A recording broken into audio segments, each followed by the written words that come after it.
Morning Pingo. Good morning, church. Ngarani anenagali uli dzina ngene Julius Ndokwe. As I already said that my name is Julius Dokwe. Ndabwera ndumbone wa chipulumutso. I have salvation testimony. Ine ndinabadwira banja la Chikristu. I was born in the Christian family, Mukatolika. more especially Catholic. Komanso ndakhala ndikupita mipingo yosiyanasiyana. And also I've gone to many churches.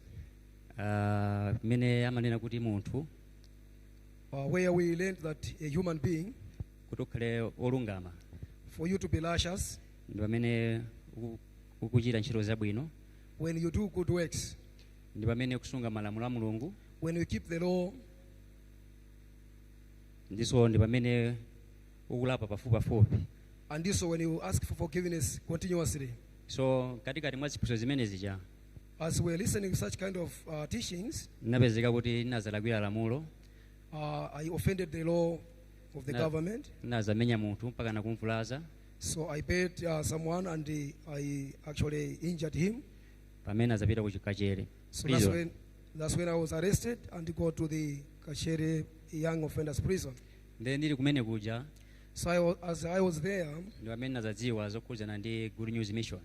that's when I met the Good News Mission. Ndi pamene azibusa ngati Pastor Nkwazi Like pastors like Pastor Ngwazi. amabwera kudzatumikira. So they used to come and they actually minister to us. Koma ndili kumene kuja So as I was there, sinamvetsesa bwinobwino zokhuzana ndi chipulumutso. but there I don't understand clearly about salvation.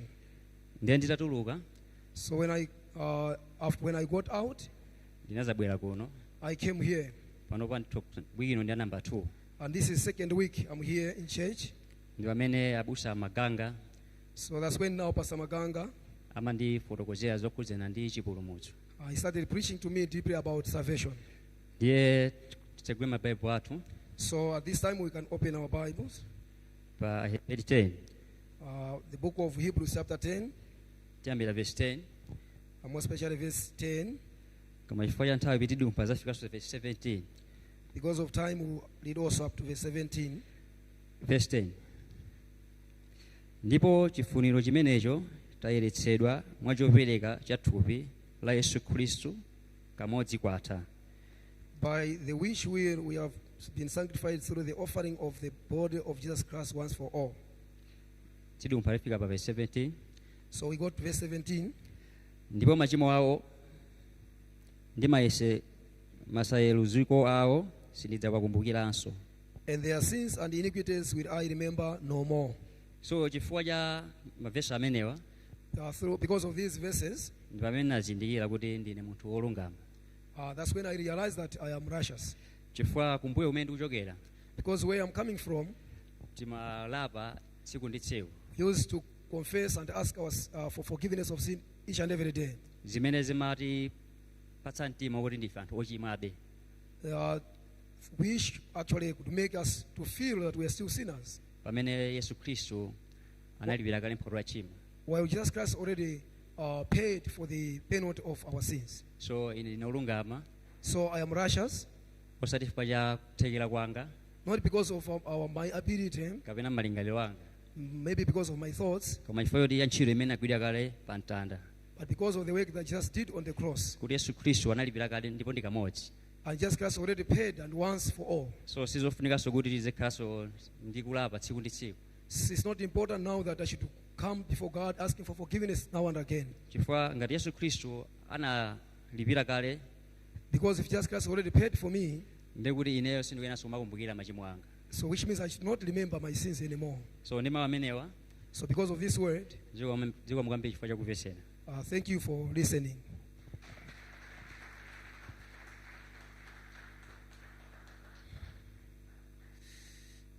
Thank you very much for the salvation testimony. At this time, we are going to have time for praises. And our Good News Let Us Praise team will come out and lead us in praises. And after they actually have led us in praises, then our senior pastor, Samuel Kim, will come out and give us the word of God of today's Sunday. Thank you very much.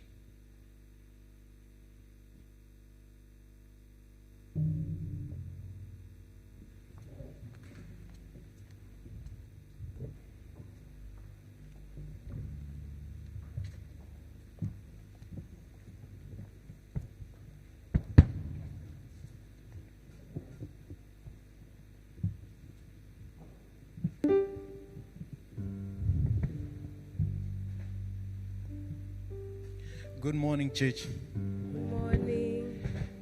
May we all rise so that we can sing together and worship the Lord. And I'm asking you to sing happily and dance together so that we should glorify Him.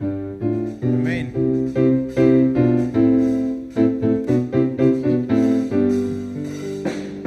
Amma samala, Yesu yo amma samala. Amma samala, Yesu yo amma samala. Amma samala, yeah. Amma samala, Yesu yo amma samala. Amma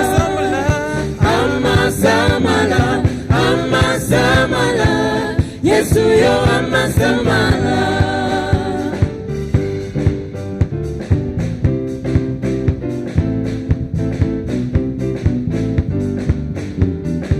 Amma samala, Yesu yo amma samala. Amma samala, Yesu yo amma samala. Amma samala, yeah. Amma samala, Yesu yo amma samala. Ndikadwala hama ndichiza ine, ndikafoka handilimbitsa ine, ndikasowa ama ndipatsa ine. Yesu yo amma samala. Ndikadwala ama ndichiza ine, ndikasowa ama ndipatsa ine, ndikafusa ama ndiyankha ine. Yesu yo amma samala. Amma samala, yeah. Amma samala, Yesu yo amma samala. Amma samala, yeah. Amma samala, Yesu yo amma samala. Ndikasowa ama ndipatsa ine, ndikadwala ama ndichiza ine, ndikafusa ama ndiyankha ine. Yesu yo amma samala. Amma teteza, Yesu yo amma teteza. Amma teteza, Yesu yo amma teteza. Amma teteza, Yesu yo amma teteza.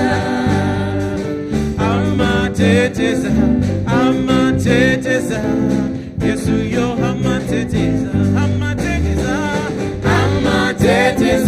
Amma teteza, Yesu yo amma teteza. Ndikadwala ama ndichiza ine, ndikasowa ama ndipeza ine, ndikafoka andilimbitsa ine. Yesu yo amma teteza. Amma teteza, yeah. Amma teteza, Yesu yo amma teteza. Amma teteza, Yesu yo amma teteza. Amma teteza, yeah. Amma teteza, Yesu yo amma teteza. Amma teteza, yeah. Amma teteza, Yesu yo amma teteza.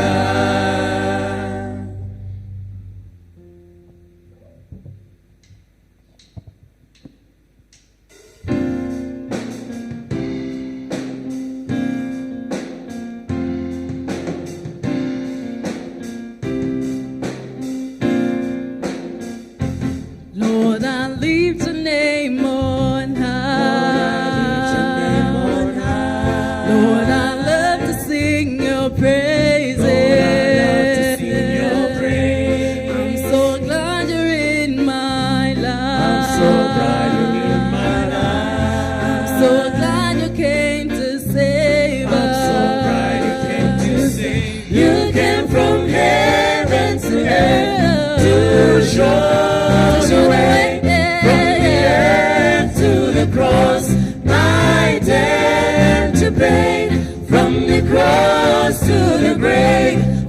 the grave to the sky. Lord, I lift your name on high. One more time you came from heaven to earth to show the way. From the earth to the cross, my debt to pay. From the cross to the grave, from the grave to the sky. Lord, I lift your name on high. Lord, I lift your name on high. Lord, I love to sing your praises. Lord, I love to sing your praise. I'm so glad you're in my life. I'm so glad you're in my life. I'm so glad you came to save us. I'm so glad you came to save. You came from heaven to earth to show the way.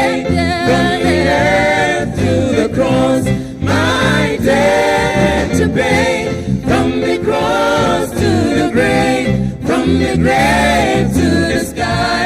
Lord, I lift your name on high. One more time, sing. You came from heaven to earth to show the way.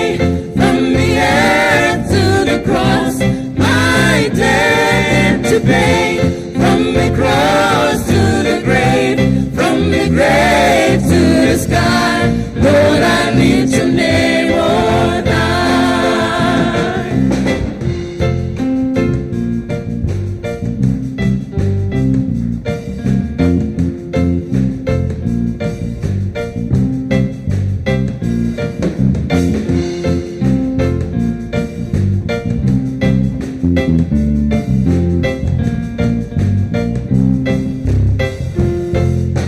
Sing, Lord, I live. Lord, I lift your name on high. Lift your name on high. Lord, I Love to sing your praises.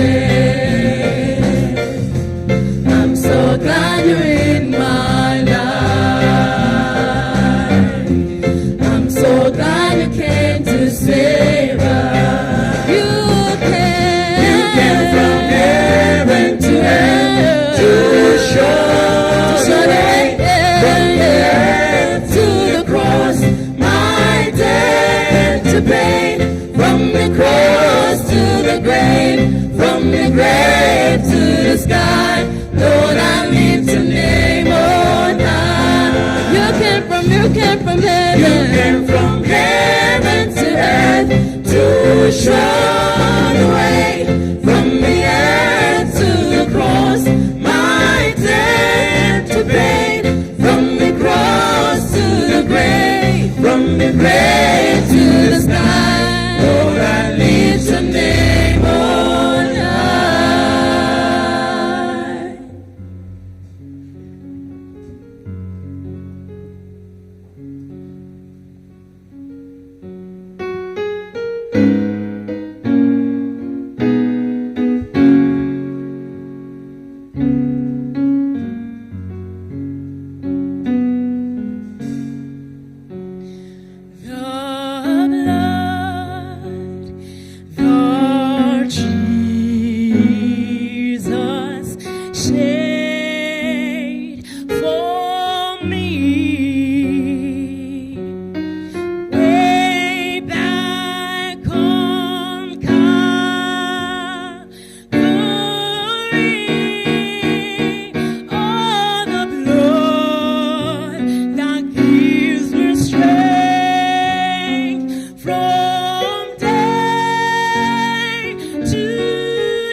together the chorus.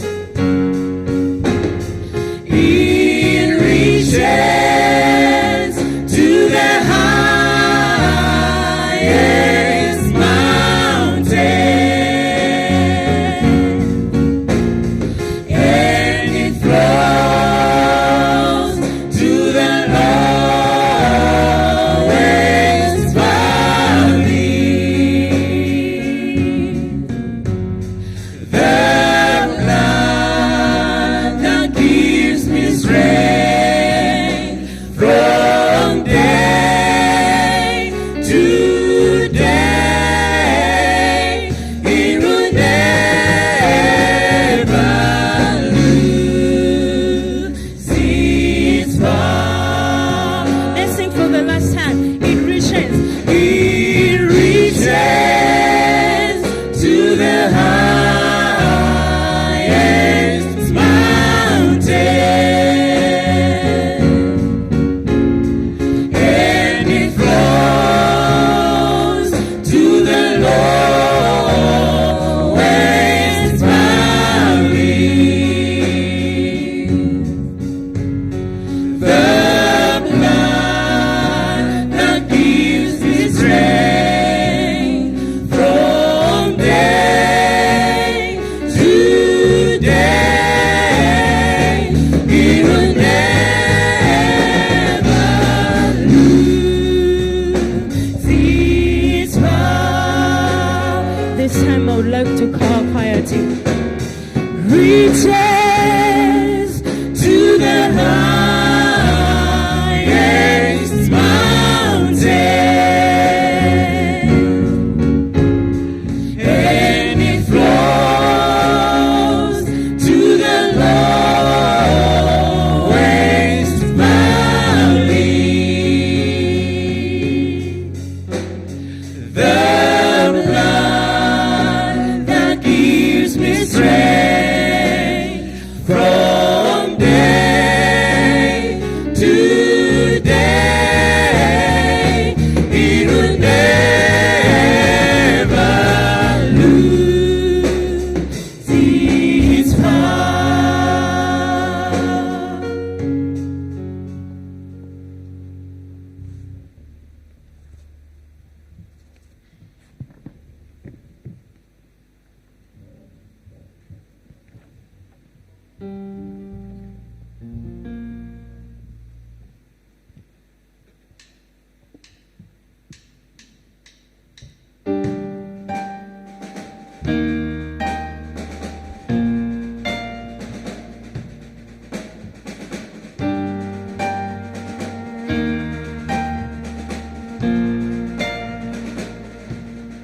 Perfect in love,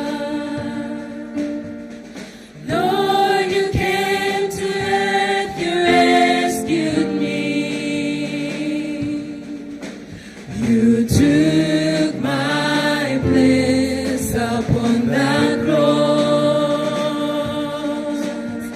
The sins that held me back were washed away. You made me whole.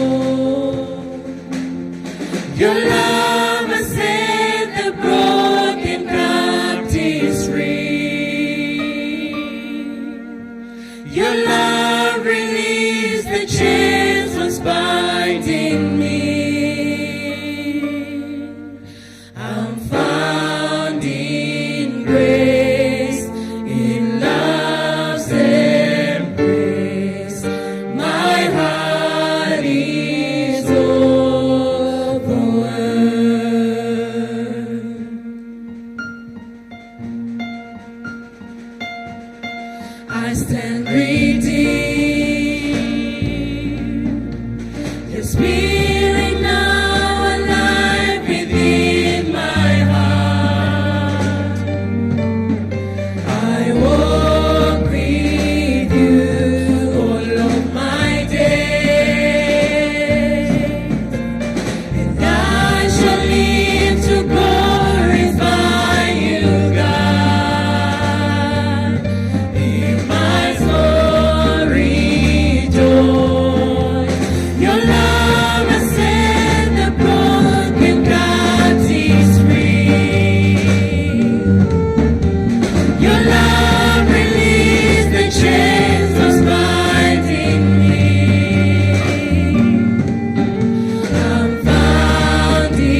grace, in love's embrace. My heart is all the world.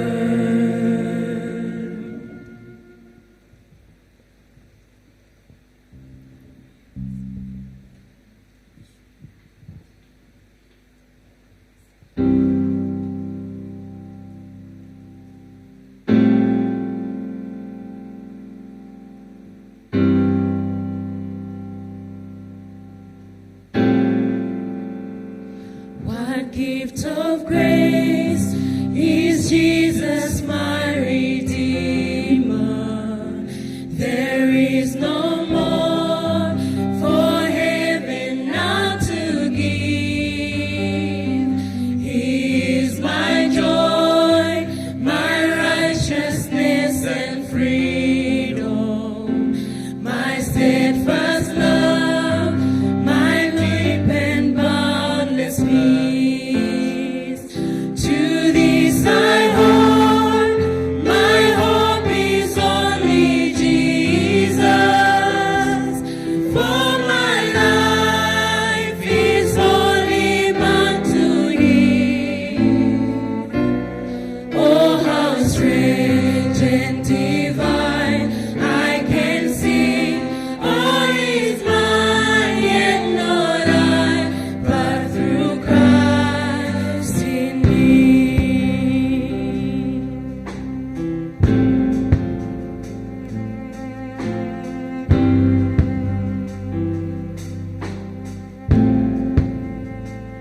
The night is done, but I am not forsaken.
morning, everyone.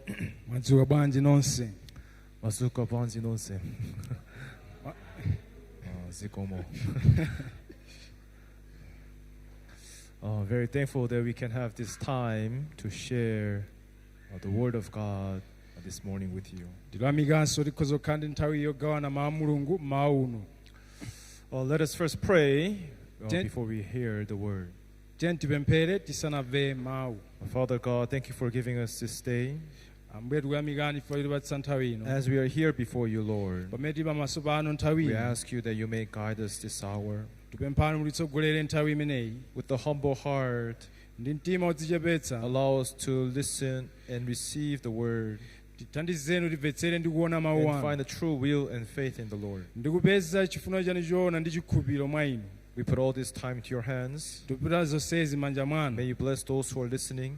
Thandizani onsenso ndi wadalitsa amene In all these akumvetsera. things we have prayed in the name of Jesus Christ. Mu dzina la Yesu Khristu tapemphera.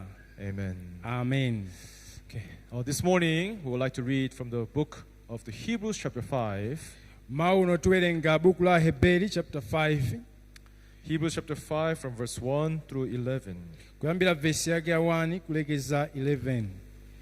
Oh, sorry, there's no water in the podium. Hebrews chapter 5, Aheberi chapter 5 verse 1 through 11. kuyambira vesi yake ya 1 kulekeza 11. If you found it, Ngati mwapeza, we'd like to read from verse 1. tiwerenga kuyambira vesi 1.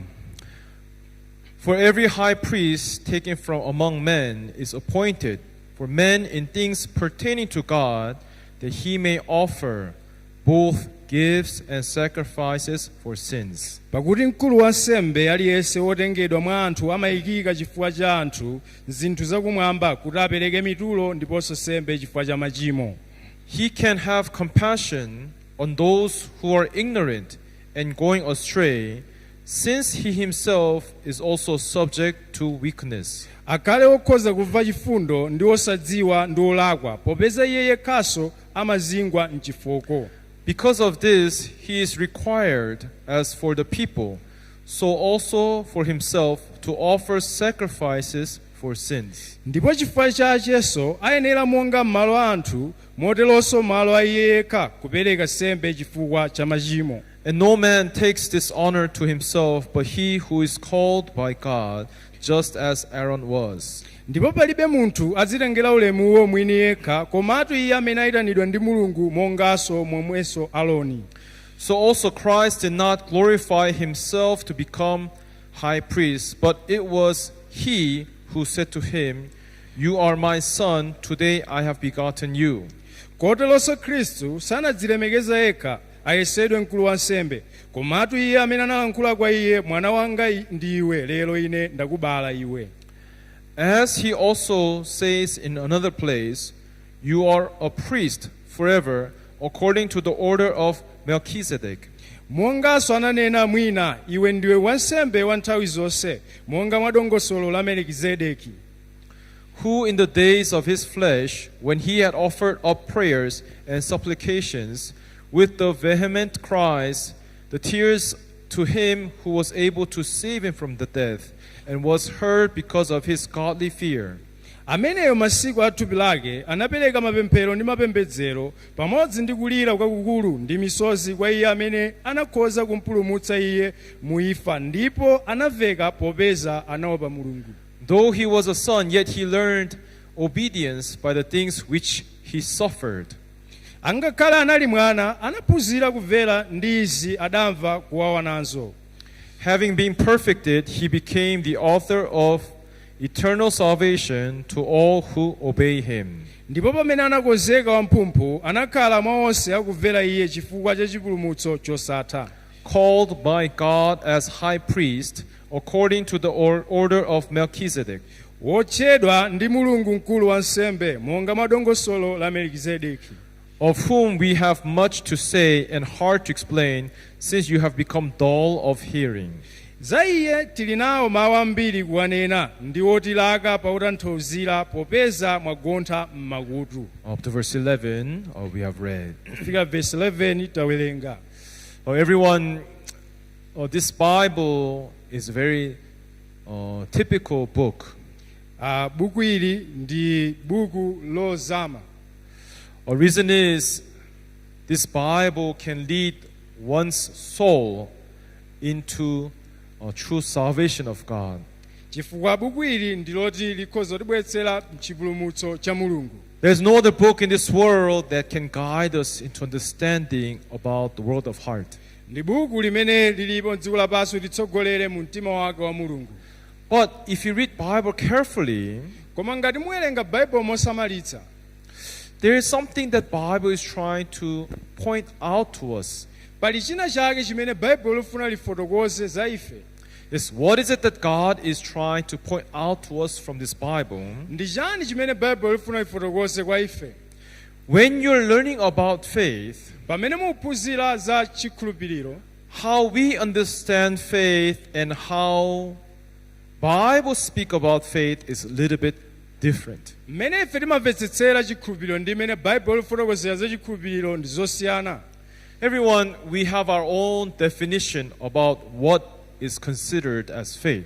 Ife tili ndi kutanthauzira kwathu kumene timakutenga kuti ndicho chikhulupiriro. But Bible also has its own ways to tell us what is faith.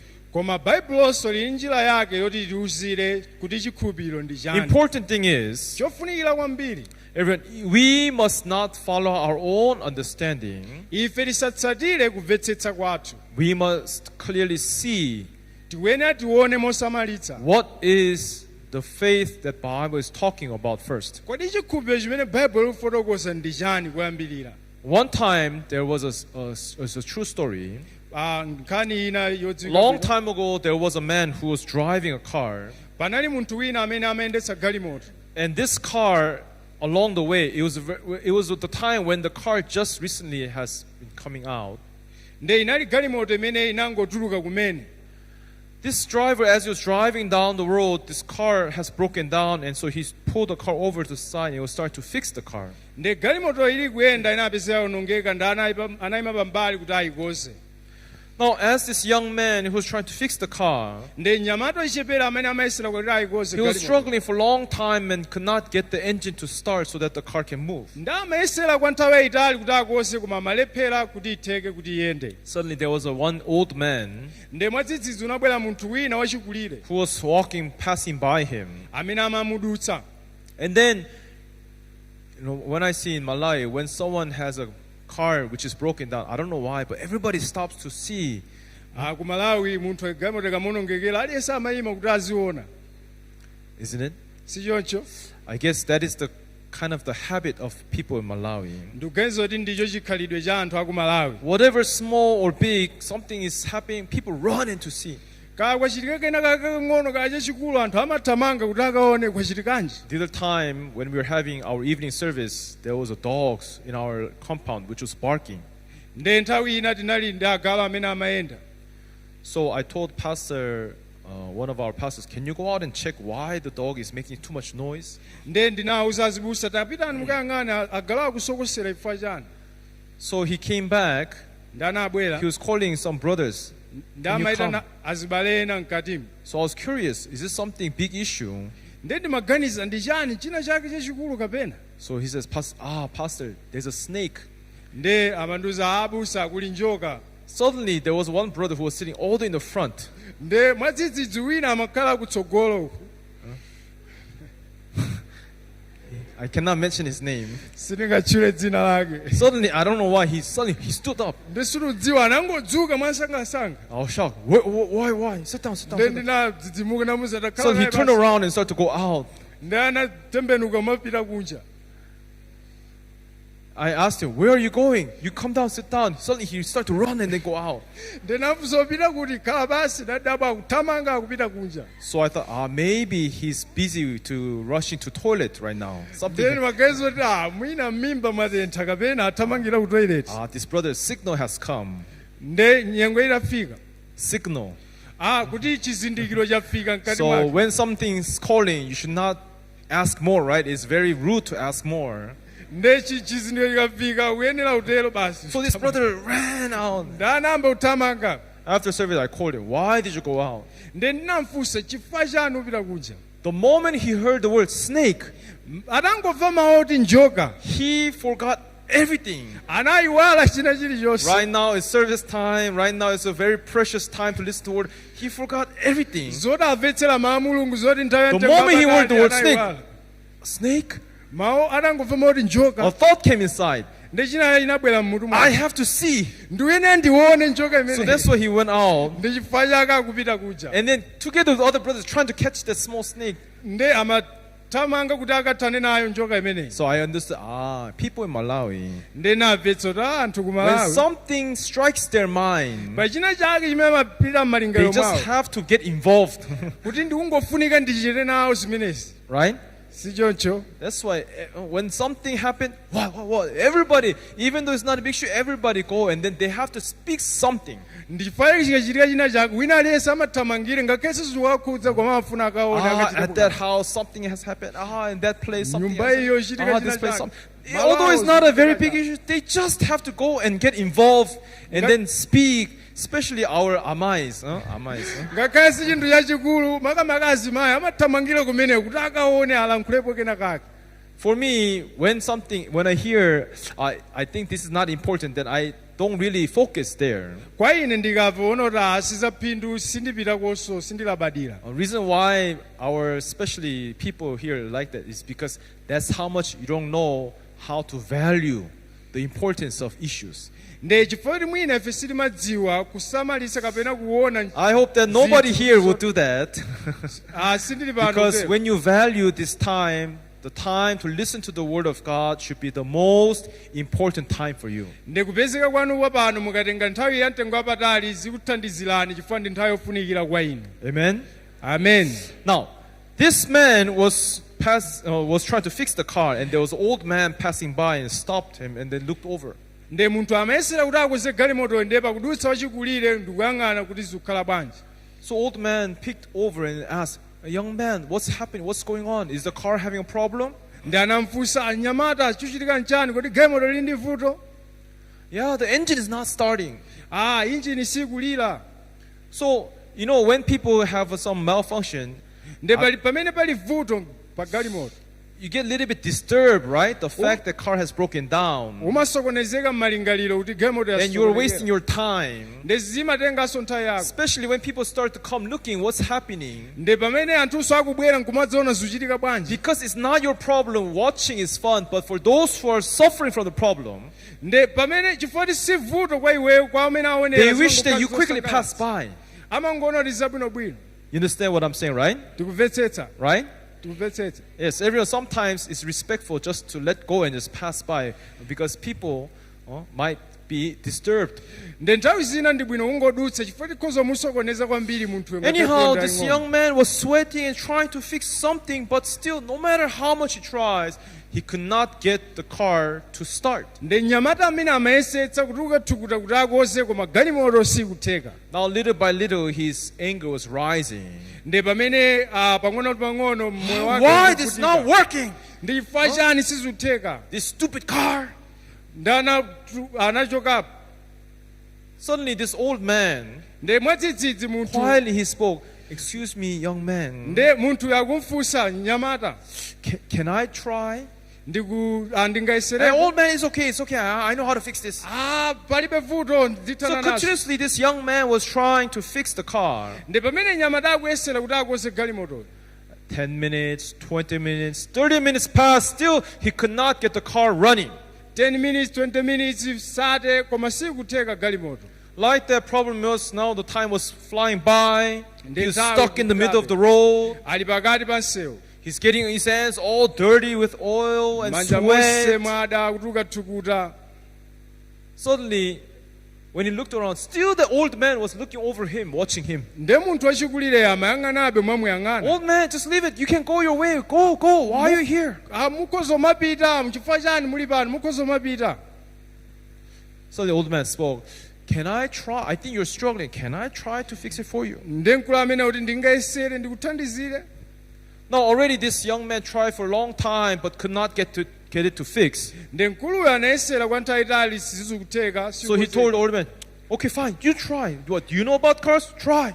ndi akutero kenako achabwino yesera. Suddenly, about 5 minutes, he does, just here and there, checking some things. After 5 minutes, he washes his hands off and says, "Why don't you try?" nde kwa 5 minutes yokha munthu wachikulire uja anagwiragwira nkumuza kuti tayesera. The young man could not believe. Nde wachinyamata asanathe kukhulupirira. How can this, just in short time, how can he just fix like that? Nthawi yomwe zingatheke But bwanji. anyways, he went inside the car and then he turned on the engine. Nde anapita ndi kukaliza injini. When he turned the key, Nde atagwira makii ndi kuliza. suddenly, oh, good. Engine has started. Injini yalira. This young man was shocked. Nde nyamata uyu anadabwitsidwa. So he came out from the car. "Oh, old man, thank you very much. Thank you. Nde anatuluka nkukamuthokoza zikomo Oh, what kwambiri. was the problem? How did you fix it?" Vuto linali chani mwalikoza bwanji. At the time, Nde nthawi this imeneyo old man, he smiled back at this young man. nde munthu wankulu amamumwetulira. He just smiled. Amangomwetulira. "Oh, please, sir, how did you fix it?" It's just a small thing. Unapanga bwanji zopheka. Although I explain, you will not know. Ngakhale ndinakufotokozera sudziwa. Oh, then at least, can I have your name? What's your name? Ndidziwe dzina lanu. Dzina lanu ndani? My name? Dzina langa? My name is Ford. Dzina langa ndine Ford. Henry Ford. Ndine Henry Ford. And then he just turned around and walked his way and went his way. Kenako anangonyamuka nkumapita. Ford? Ford. This young man thought, where did I hear the name Ford? Ndinamva dzina lili kumeneku lotchedwa Ford. Anyway, since the old man left, he turned around and then wanted to go inside the car. Nde kenako munthu atapita anapita mkati utalowe galimoto. The moment he turned around, Pamene anatembenuka he was so shocked. anali wogwidwa kudzidzimuka. Do you know why? Chifukwa chani? In front of the car, there was a logo written, Nde Ford. patsogolo pa galimoto panali polembedwa kuti Ford. Do you understand? Mumvetsetsa. This car was made by Henry Ford. Nde galimoto inali yopangidwa ndi Henry Ford. So the one who came to fix Amene anabwera was the dzakoza one who built this car. ndi amene anakoza galimotoyi. Now, he thought about all the bad words he has spoken, all the despisement he gave to this old man. Ndi anamboganiza mawu onse amene amanchepsa nawo. Leave it, old man, I can do it. Ndikozokoza akazipita In front of the one who built this car, kutsogolo kwa munthu amene anapanga galimotoyi. he was acting that arrogantly. I know how to fix this. Iyeyo amapanga kumanena kuti ndimadziwa At ndipanga. that moment, he felt so ashamed. Nthawi imeneyo anamva I was chisoni so kwambiri. rude. He's the one who built this car. Ndinali wamwano kwa munthu amene anapanga I treat him like a fool. sinimadziwa kuti ndi And then Ford. what did I say? Oh, this stupid car. Nde ndimakamba zinthu zosakhala bwino Anyways, kuti this young galimoto man was siyabwino. very shameful, Nde embarrassed. munthu anali ndi manyazi kwambiri. But anyhow, he drove back home safely. Kenako anayiriza mkena umapita ndi galimoto yake. Everyone, what can we learn from this story? Ndi chani chimene tingaphunzire mu nkhani imeneyi? Everyone, do you know who is the one who made us? Kodi mukudziwa amene anatipanga ife? Who is the one who created us? Kodi ndi ndani amene anatilenga ife? God. Mulungu. Yes, everyone, God is the one who made we humans. Mulungu ndi amene anatipanga ife anthu. Now, if there's a problem to us, Ngati pali vuto kwa ife, then do you think that we know better or God knows better than us? kodi muganiza kuti ife timadziwa bwino kapena ndi Mulungu amene akudziwa kuposera ife? Everyone, you might think that you know yourself. Mukhoza kuganiza kuti You mukudzidziwa might nokha. think that you know your feelings. Mukhoza kuganiza kuti mukudziwa mavedwe anthu Everyone, there is a word called the mental illness. Mental illness. nde pali mawu oti vuto la mbongo. Everyone, why do people become sick mentality? Ndi chifukwa chani anthu amadwala? Because we don't know how to control ourselves. Chifukwa ife sitimadziwa mmene tingayendetsere moyo Now, wathu. especially those people who have no problem of life, they're successful, they're living well, they're doing good, there's no problem at all. Makamaka anthu amene zawo zikuyendera alibe vuto Then akupambana. it is likely that that person would trust in himself. Nde munthu otereyu amayamba kudzikhulupirira yekha. But everyone, it's because you have not yet suffered anything beyond your limits. Ichi chifukwa choti sunakumaneko ndi zovuta mmoyo wako umene But ukhala. there are times as we live our life, we meet problems that we cannot bear, that is beyond our limits. Koma nthawi zina timakumana ndi mavuto amene ndi oposera msinkhu wathu. Yes, especially our young children as they grow up, makamaka ana pamene akukula there's a saying, proverb saying that listen to the elders. pali mawu amene amanena kuti muzimvera akulu, Go and ask the elders. muzikafunsa akulu, Right? si choncho? Why? Chifukwa chani? Because young people, they are not as experienced as the elderly people. Chifukwa choti ana ang'ono sanayende mu zinthu zambiri ngati akuluakulu. But right now in this place, we are talking about world of faith, the world of heart of man. Koma nthawi ino tikamba dziko la chikhulupiriro la mtima. And as we are talking about the heart, we really are blind about the world of heart. Nde pamene tikamba za nkhani ya mtima uwu, Really, as we think about ourselves, about faith, we are really blind before God. ifeyo ndife akhungu pamaso pa Mulungu. But everyone, what Satan does, Ndi chimene Satana amachita so that you cannot discover the true faith, kuti usazindikire chikhulupiriro so that you choona, cannot discover the true heart and the will of kuti God. usazindikire mtima ndi chifuniro cha What Mulungu. Satan does is that he blinds you. Ndi chimene Satana amachita, amakupangitsa khungu. How does he blind you? Amapangitsa khungu bwanji? That's very simple. Mophweka kwambiri. Everyone, how does magicians, Monga you know, amatsenga. magic is tricking people's eyes, Amatsenga amapangitsa anthu kuti asokonekere mmoyo mwawo. right? Tikumvetsetsa. How do magicians deceive us? Amatsenga amachita bwanji, amatinyenga bwanji. For example, like they hide some cards and make it appear again, disappear and appear again. Nthawi ina amatenga khadi kuionetsa kena nkuibisa kuionetsa. Is to deceive you to focus to another place. Apa amapangitsa kuti iwe uziganiza uziona zinthu zina. Understand? While your eyes are focused to another place, behind it they're making the trick. Pamene maso ako akuona zina, kuseliku akupanga chinyengo. Likewise, everyone, what does Satan do in order for him to deceive us? Ndi chimenenso Satana amachita kuti atinyenge ife. He puts your truthfulness, he puts your feelings, your emotions to be truthful. Amakupangani maivaiva anu kuganiza kwanu kuti chikhale choonadi. Everyone, that is why Ndi chifukwa chake people would rather believe in their feelings than the word of God. ndi anthu amakhulupirira maivaiva awo kuposera People mawu a rather Mulungu. believe in their emotions rather than the word of God. Anthu amakhulupirira maivaiva amoyo mwawo kusiyana ndi mawu a Mulungu. But everyone, you must know that we are human beings who cannot know what will happen even in 5 minutes from now. Ndife anthu tidziwe amene sitingadziwe ngakhale chikhozo chitika 5 minutes ikubwerayo. Isn't that right? Si choncho. But so blindly, Komano mwakhungu choncho, we can only imagine. timaganiza, We can only use our emotions to feel. tikhoza kugwiritsa ntchito maivaiva athu kuti But everyone, tione. with our feelings, you can feel, I think 5 minutes later, I'll be still sitting here listening. Ndi kuivaiva kwathu tikhoza mamva kuti Baibulo lutero apa ndimvetseranso. But this is not the correct standard of deciding our hearts. Koma uwu si mulingo weniweni woganizira mwa mtima wathu. Everyone, there is a stock, you know, stock exchanging market, stock. Amudziwa amene amasintha ndalama. Malawi is not very big in stock exchanging markets. Koma kumalawi kuno si zazikulu kwambiri malonda But if you go amenewa. to like countries that have many companies, Koma mukapita maiko ena kuli makampani akuluakulu. later on, what is the most comfortable business Imene ndi business yapamwamba is the kwambiri. stock buyers. Ndi Stock buyers, they purchase stock. amalandira, In other words, there are many companies, pali makampani ambiri, then they buy stock for this company, ndi amagula masitoku kuchokera and kwina. the stock will rise, Ndi imakhala ikukula. then they get that benefit. Ndi amatenga phindu And lakelo. when the stock has risen, they sell their stock at a more higher price. Ndi sitoko ikakula kena amaigulitsa mtengo wokwera. You understand the stock meaning, right? Ndikubvetsetsa amenepo. So whatever is higher is your benefit. Ndi chilichonse chimene chakwerayo ndi phindu lako.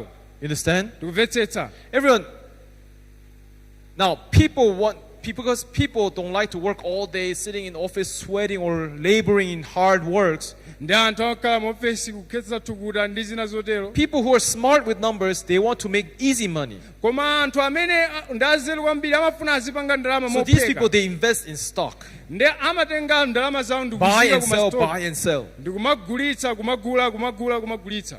So now, there was this experiment. Ndi panali munthu wina.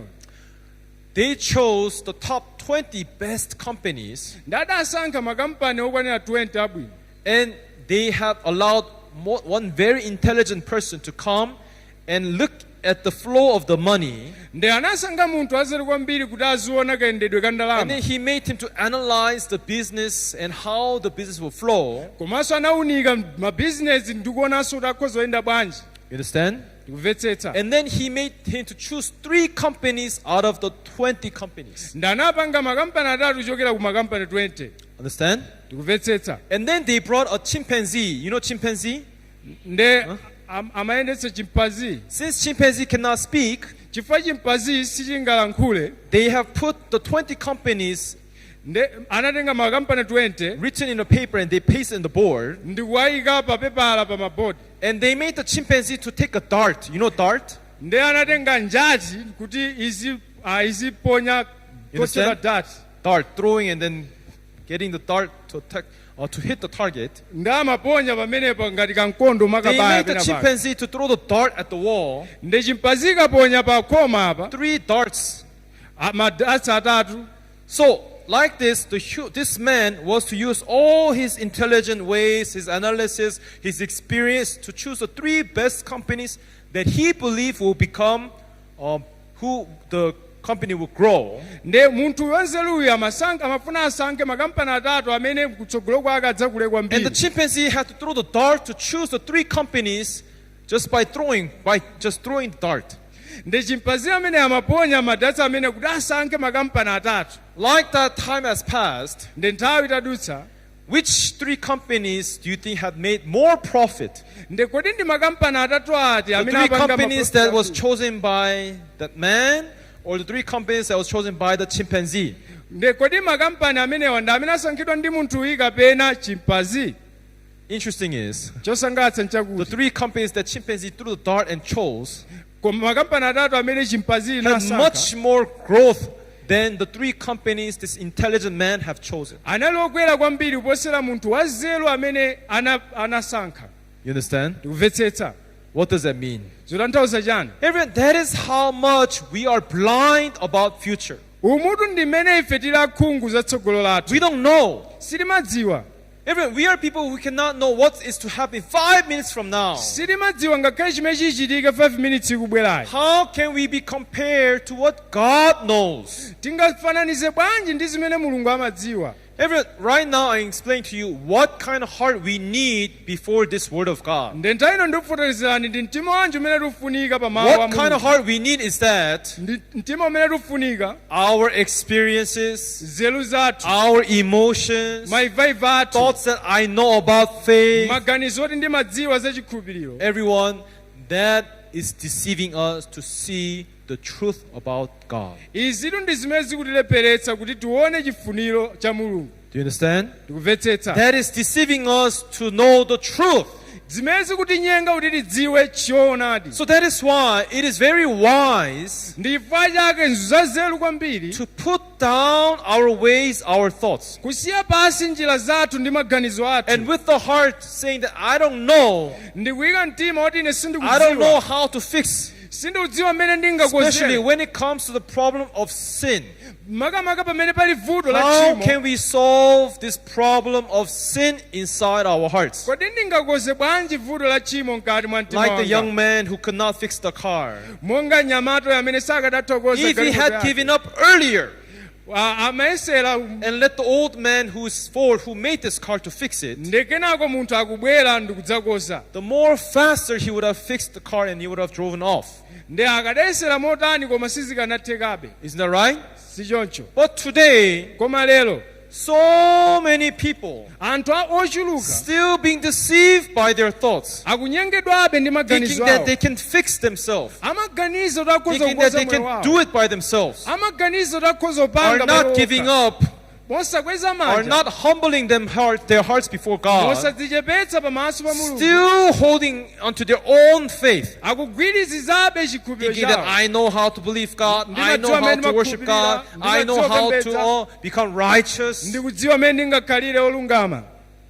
Like that, so many people are blindly believing what they feel and they think is right. mwanjira imeneyi anthu akhala khungu ndi zinthu zimene amaganiza kuti ndi zoona. Even I cannot judge the Christianity, Sindingaweruze but chikhristu generally, komano mongoziona zinthu. when I see the 120 years of the Christianity, the history of Christianity in Malawi, Ndikaona zaka 100 zingapo za chikhristu ku I Malawi. can see that many people have gone in to learn about faith in the Bible, Anthu ambiri alowa m'Baibulo kafuna kuphunzira za chikhulupiriro. but majority of people did not go to the end to see the clear will, the clear plan of God. Koma kumapeto kwake anthu ambiri sakaona kuti ndondomeko ya Mulungu And they kapena did not chifuniro chake follow the nchani. Bible very precisely. Ndipo satsatira Baibulo mwachindunji. People have come halfway, Anthu akudutsa njira ina. but they did not go to the full extent to understand the whole story about the Bible. Anthu sakufikira kuzindikira makamaka chimene Baibulo ikufotokoza. You understand?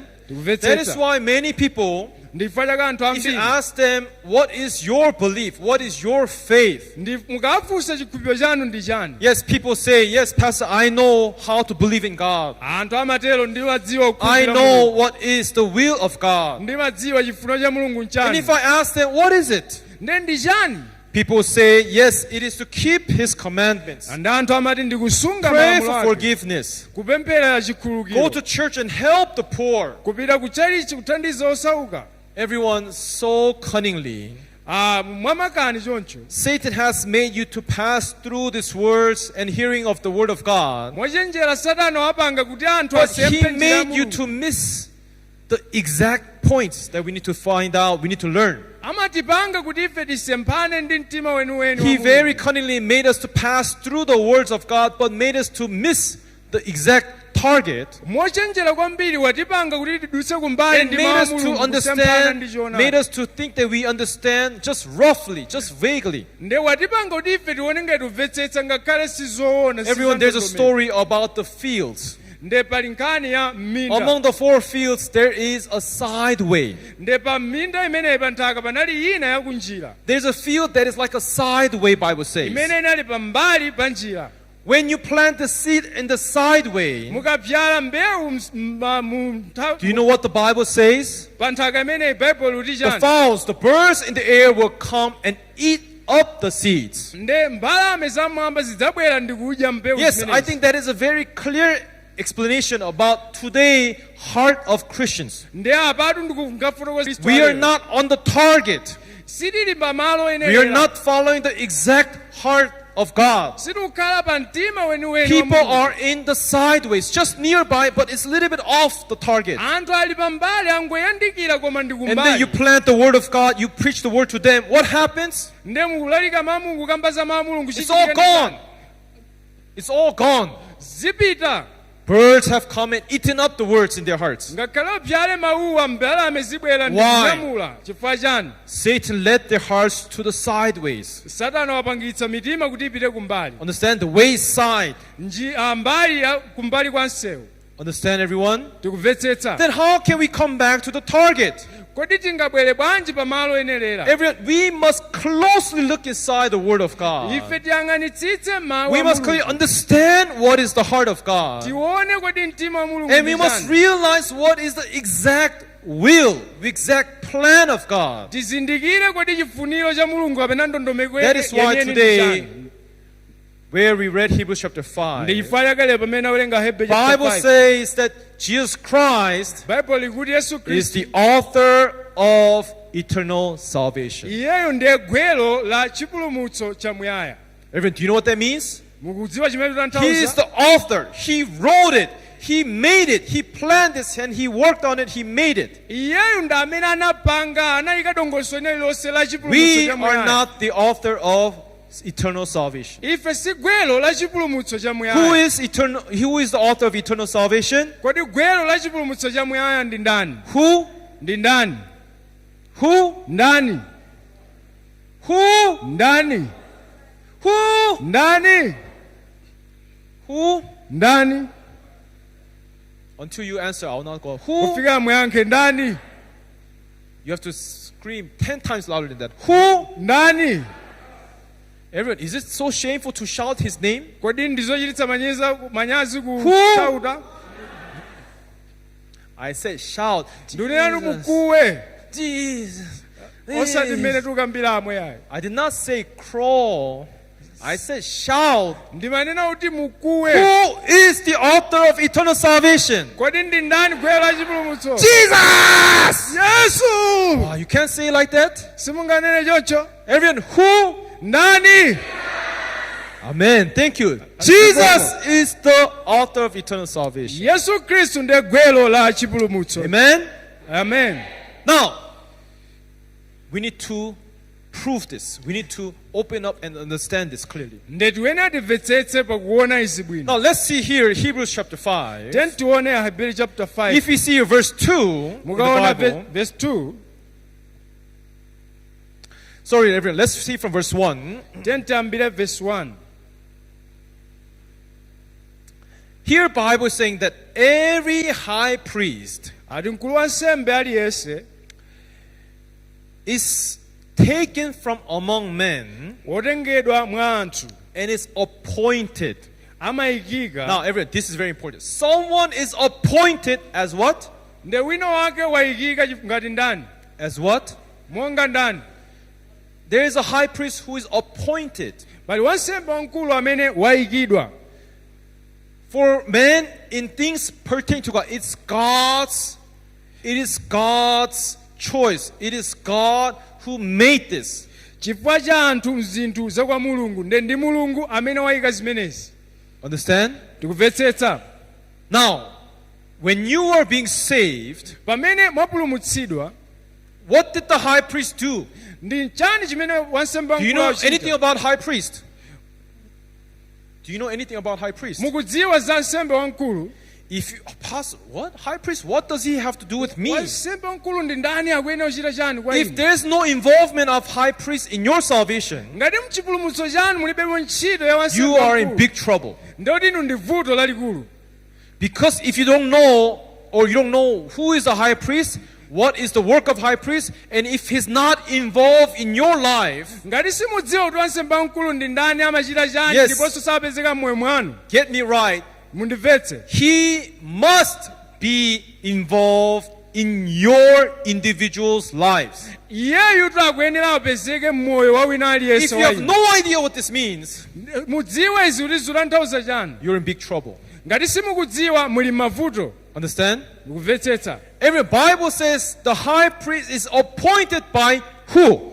nde baibulo kuti wansembe wamkulu amasankhidwa ndi ndani? Appointed by God. asankhidwa ndi mulungu. Understand? mukumvetsetsa. For what purpose? ntchito yake yotani? That he may offer both gifts and sacrifices for sins. kuti iyeyo apereke sembe za machimo. There must be a high priest pakuyenera pakhale wansembe who wamkulu offers gifts amene apereka mtulo and sacrifice for what? komanso sembe For za chani? sin. za machimo. You understand? kumvetsetsa. Now you can see there's a very important duty for high priest, right? pali ntchito yaikulu imene akuchita Which wansembe means wamkulu. to make an offering, mwanjira ina kupereka to sembe offer for both gift and sacrifice for sin.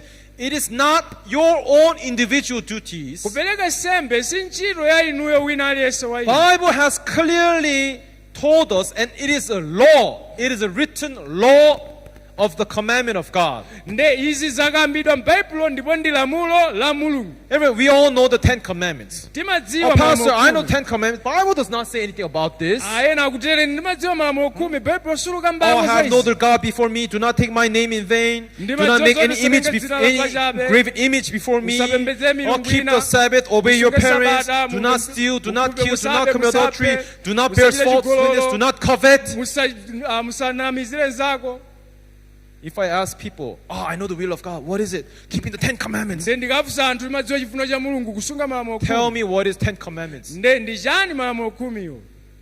Do not steal. Do not usape kill. usape. People don't even know the order. People just speak few of them. About anthu 4 or 5 of them. amangolankhula sochepaso sadziwa Yet people sonseso. say, I must keep the 10 Commandments. koma chonsecho amati ndimasunga. If you want to say they should keep the 10 Commandments, nde ngati nkhani yake ndosunga malamulo first khumi. you must know the 10 Commandments. ndoti uwadziwe And you malamulo must khumi. know what the 10 Commandments is serving. nde komanso udziwenso kuti malamulo khumi awo kamba zotani. And it's not just the 10 Commandments. komanso si malamulo khumi There chabe. are exactly 613 laws and commandments in the Bible. nde mukaona pali 613 malamulo komanso And 10 is just representing the 613. zonse zikukambidwa mu 613. And among the 613 laws and commandments, nde pakati pa 613 ipo which now you must not expand your knowledge to 613, ndi pamene mukuyenera kumvetsetsa mopitirira ku 613 in order for you to wash away sin, kuti inuyo musachire tchimo there must be a sin offering. pakuyenera pakhale nsembe yopereka And you ya cannot uchimo. change this. nde sizikusinthika izi Many people want to exchange this to make it easier for them. anthu amafuna azisintha kuti zikhale zophweka kwa iwo. Everyone, if you want to pass get a certificate or for some diploma or degree to go on your career, nde mukafuna kuti mukhale ndi degree diploma kapena certificate, there is what is called a regulatory, like the education regulations. nde pamakhala malamulo a maphunziro. You must pass the exam to get the credits, enough credits to be certified. nde muyenera mukhozenso moyenerera kuti mukafikire kuti mwakwanira kutenga Is that certificate. right? si choncho Likewise, momwemonso there are requirements, palinso ndondomeko yake. but you cannot change the requirements nde simungasinthe izi when there is zofunikira. a law of education. nde kandi lamulo la maphunziro We must follow the education system. mukuyenera mutsatilenso maphunziro amene Is that akufotokozera. right? si choncho Likewise, momwemo when we are obtaining salvation, pamene tikutenga chipulumutso there is a system. palinso ndondomeko. Understand? tikumvetsetsa And we can easily learn this. nde tikhoza kuphunzira As you mophweka all know, the famous word wage of sin is what? monga tikudziwa mawu ophweka mpoti Yes, ochimo ndi death. chani imfa. Now, you cannot go on changing the system nde silingasinthe and ndondomeko iyi. saying, no, I'll pray for forgiveness. ande ine ndipempherera chikhululukiro. Is that right? ndi choncho Is that right? ndi choncho. You cannot obtain the certification like that by changing the system. simungalandire certificate mwakusintha ndondomeko. It's appointed by God, ndi zosankhidwa ndi mulungu the one who serves to give offering, gifts, and sacrifice for sin. amene osankhidwa opereka mitulo komanso nsembe ya uchimo. This work is appointed to who? amene akukamba kuti ndi ndani?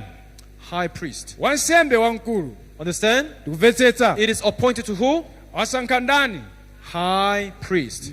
wansembe So now wamkulu. you're in trouble. If you don't know who is a high priest, if you're not involved with the high priest in your life, how can you wash your sins away? ngati inu wansembe wamkulu sapezeka pa moyo wanu, tchimo lanu lingayeretsedwe So bwanji? important keywords here. mawu ofunikira kwambiri apa. It is appointed by God. wasankhidwa ndi And it's mulungu. the high priest who makes the offers to gifts and sacrifice for sins. nde ndi wansembe wamkulu amene akupereka mitulo komanso nsembe za uchimo. Now, everyone, wina let's see aliyense. verse 2. tione verse 2. Secondly, here verse 2 says, verse 2 ikuti He can have compassion on those who are ignorant and going astray, since himself is also subject to weakness. akhale okhoza kumva chifundo ndi osadziwa ndi olakwa popeza yekhaso amazingwa ndi chifoko. Now, we are talking about the man priest. nde apa tikukamba za wansembe wamkulu. The man priests, they are like us humans. nde wansembe amene ndi munthu ali They ngati cannot ifenso just anthu. perform to make sin offerings for the people who are in front of him. He himself is weak. nde iyeyo ngakhale kupereka nsembe kwa anthu komanso ndi The ofowokaso. man priest that is chosen by God is weak. nde wosankhidwa ayi wansembe nayenso ndi ofowoka. Isn't that right? tikumvetsetsa. So that Bible is saying he's weak himself. So what does he do? Verse 3. ndakuti nayenso ndi ofowoka ndakuchita nchani pa verse 3. Because of this, he is required, as for the people, so also for himself, to offer sacrifice for sins. chifukwa cha Yesu ayenera monga malo anthuwo moteronso mwalo wa That's yekha why the kupereka priest nsembe chifukwa cha is uchimo. not a one who just makes a sin offering for the people. He must make a sin offering for himself too. nde samangopereka nsembe kwa anthu komanso aperekenso nsembe yake. Is that right? si choncho. Yes, everyone. Verse 4. verse 4. And no man takes this honor to himself, ndipo palibe munthu adzitengera ulemu mwini, but he who is called by God, koma iye amene ayitanidwa ndi just Mulungu, as Aaron was. monganso momwenso Now, Aaroni. no man can point yourself okay, I'll become the priest. palibe amene anganena ayi So, ndikhala since I am the wansembe priest, I will pray for my forgiveness. nde I'll ndizipempherera make my own offerings. ndizipereka sembe yanga Can you do that? mukhoza kupanga choncho Can you go to church? I'll put offerings of my tithe and thanksgiving, and I'll pray forgiveness. I'm a priest. I'll offer for myself. I'll do what I think I need to do to be saved. kodi mukhoza kupanga nokha kukhala wansembe ndikhoza kupereka sembe ya uchimo ndipanga china chilichonse kuti Can you ndipulumutsidwe do that mukhoza kupanga choncho yourself? panokha Can you appoint yourself? mukhoza zisankha nokha If you want to be a priest, ngati mufuna mukhale it wansembe is God who appoints. ndi mulungu amene It is akusankha only God who calls. ndi amene akusankha mulungu yekha Just like Aaron was called by God. monga amene Aroni analili. Who is Aaron? Aroni ndi ndani? The very first high priest appointed by God. amene anali wansembe woyambirira wamkulu wosankhidwa ndi mulungu. Is that right? Si choncho? Everyone, now, tione apa before we go on, I tisanapitirire want to show you some pictures of what I prepared. ndifuna ndikuonetseni zithunzi zimene I just ndinakonza. want to show you roughly and explain to you ndifuna ndikuonetseni mwachidule why God has ndikufotokozerani appointed a high priest. ndifukwa chani mulungu anasankha wansembe wamkulu. PowerPoint, please. Here, tikaona apa what is the tabernacle, the order of high priest? kodi ndondomeko ya wansembe wamkulu ndi I'm chani? just going to simply explain to you the duties, okay? ndingofuna ndifotokozereni udindo wake pochepa. Now, there are some of us who does not even know what is this word tabernacle, what does this mean? pala anthu ena amene sitikudziwanso kuti chihemachi ndi Let me chani. just briefly explain to you. nde ndifuna ndingofotokozerani. Everyone, in this world there is a courtroom. nde panali bwalo mu chihema. What is the purpose of a courtroom? kodi bwalo ntchito yake nali chani? Yes, as we all know, monga tikudziwa when someone is convicted pamene wina wachimwa wagwidwa with crime, wapanga tchimo he must go to court, akuyenera apite ku khoti. right? si choncho? And the court, there is a court hearing and there's a court case. nde pamakhala kumva mlandu wake komanso kuweruza. And after all the hearing is done, nde zikachitika izi what happens is that the judge in the court makes a sentence. nde woweruza akuyenera apereke chigamulo. When you commit a crime or sin in this world, even in Malawi, ukapalamula mlandu pa dziko ngakhale ku you Malawi cannot just say, okay, yes, it's true, I acknowledge, I have sinned. sungangonena chabwino Oh yes, I have zoona committed crime and I think that this crime, I think 1 year sentence is good for me. andikuganiza kuti mmene ndachimwiramu ndikakhale chaka chimodzi. Do you make your own decisions? mukhoza kupanga chiganizo nokha motero? Do you make the sentence? mupanga chigamulo nokha? People who commit sin does not have authority, amene walakwira salinso ndi mphamvu. right? tikumvetsetsa? Yes, you speak when they give you the chance to speak, and there's nothing more for you to wait according to whatever judge say that will become the sentence. ndi umalankhula pamene akupatsa mpata kuti ulankhule komanso sumakhala ndi mphamvu kungodikira kwa woweruza So the basi. courtroom is used to judge people ndi bwalo limene limagwiritsidwa ntchito and to give kuweruza its sentence, ndi kuyika and the powers of the court is above humans. ndi mphamvu ya khoti ili loposera munthu. Now, if the court says to you, let's say you're convicted, ndi tiyerekeze kuti walakwira. if the court says to you, 5 years imprisonment, bang, bang, bang, they order you. ndi akati 5 years ku prison Oh, no, I don't deserve 5 years, just give me 1 year. Can you say that? unganena kuti ayi ndingokhala chaka chimodzi mukhozotero. We are underneath the court order. tili pansi pa lamulo la khoti. Law has put us underneath. ndi lamulonso lalitika ife kukhala pansi. You understand? tikumvetsetsa? Likewise, momwemonso next, in the Bible, there is a court. ndi m'baibulo muli khoti. Just like Malawi has a law and court order system, monganso there Malawi is zili. a courtroom in the Bible. m'baibulo mulinso malo amene muli So think khoti. of this, the tabernacle, ndi mukaona in chihema other words, is a courtroom for God. ndi kuti ili ndi malo awoweruzira a mulungu. Tabernacle is what? ndi chani chihema? Is a court. ndi khoti. Understand? tikumvetsetsa? For who? la ndani khotilo? For God. la mulungu. Simple, right? mophweka si choncho? Next. tiye tionenso. Now, every courtroom is required to have a judge. ndi khoti inaliyonse pawene Next. apakhala oweruza. Who is the judge of this tabernacle? Next. ndi oweruza ndani wa chihema? Next. Bible says that God himself is the judge of this tabernacle. ndi baibulo linoti mulungu mwini iye ndi oweruza wa chihema. Understand? tikumvetsetsa? Understand, everyone? Tikumvetsetsa. So, everyone, what is the right heart? Nde mtima woona ndi otani? You don't go to courtroom and then you do all the talking, you do all the pleading, you do all the fighting, you do all the proof. It's not you. Si kuti inu mupite nokha mukayendetse mlandu wanu You need to hire a lawyer. wanu si za inuyo. Right? Si choncho. Right? Si choncho. Without lawyer, you don't even have the authority to speak in the courtroom. Opanda lawyer kumakalankhula nokha zosatheka. Likewise, we have no power, no authority. Nde ife momwemonso tilibe mphamvu. Now, in this case, lawyer is who? Nde ngati nkhani lawyer ndi ndani? Jesus Christ Yesu is our Kristu. lawyer, okay? Nde lawyer wathu. But just explain the system. Ah, Next. Now, where is this courtroom, nde koti lili kuti? this tabernacle? Wa chihema ichi. Everyone, the real tabernacle. Chihema The chenicheni. real tabernacle. Chihema chenicheni. In other words, there's 3 names for this tabernacle. Pali mawu atatu a chihema chimenechi. We can call it the tabernacle, Timachitcha kuti chihema or we can call it the temple, kapena temple of God, kachiswa or mulungu we can call it the sanctuary. kapena malo oyera. These are all the words that are mentioned in the Bible. Awa ndi mawu onseso amene akambidwa But in m'Baibulo. short, we'll just call it the tabernacle. Koma nkhani yake tikamba za chihema. Where is this tabernacle? Where is this courtroom? Nde chihema chimene chili kuti koti ya mulungu ili kuti? Yes, you might guess. Obviously, it's not in this world. Sichili pa dziko lapansi pano, It's in lili kuti Heaven. kumwamba where God dwells. kumene kuli mulungu. Understand? Kumvetsetsa. Remember these things I explained to you. About this, we'll be speaking the next weeks. We need this information. So please understand this. Mawiki amene abwera ndikhala ndikufotokoza zimene tikuyena tizimvetsetse izi. But now, God wanted to teach us this in the Bible. Nde mulungu afuna atiphunzitse izi He m'Baibulo. wanted to teach us this system. Afuna atiphunzitse ndondomeko imeneyi. So when did He teach this? Mmene akutiphunzitsa izi. When God gave the 10 commandments in the hands of Moses. Pamene mulungu apereka malamulo 10 m'manja a Now, Mose. we have studied this in chapter 3. It's not God who gave it to the hands of Nde Moses. tinaziona chapter 3 si mulungu amene apereka Those who have been following well in this lecture of Hebrews, amene makhala mutsatira bwino buku la Hebrew. God used whose hands to deliver these 10 commandments to Moses? Mulungu anagwiritsa ntchito manja a ndani kupereka kwa Mose? Hands of who? Anagwiritsa manja a ndani? Who? A ndani? Yes. Hands of the angels. Manja a angelo. God delivered the 10 commandments through the hands of angels. Mulungu apereka malamulo 10 kudzera manja a It was angelo. not directly given. Sakupereka mwa There was a chinthu. mediator. There's the one in the middle.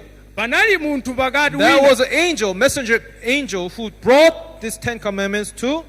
Ndi anali Moses. ngeloyi amene akunyamula lamulo kupereka kwa Mose. But if you read Bible carefully, now we will not go deeply, but just roughly, I'll just explain to you. If you look carefully, Mukawerenga Baibulo mosamalitsa, before God gives physically in the hands of the 10 commandments in the hands of Moses, mulungu asanapereke malamulo amoonekera kwa Mose, He shows a vision anamuonetsa masomphenya for 40 days kwa masiku 40 in the Mount Sinai. ali ku phiri la Sinai. He would not have spent the 40 days just giving the law, right?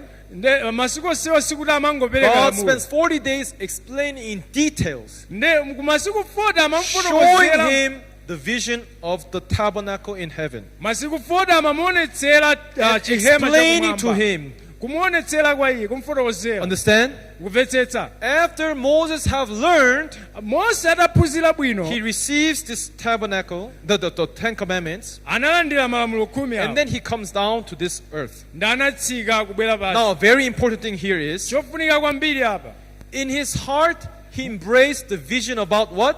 Mu mtima mwake ali ndi masomphenya achani?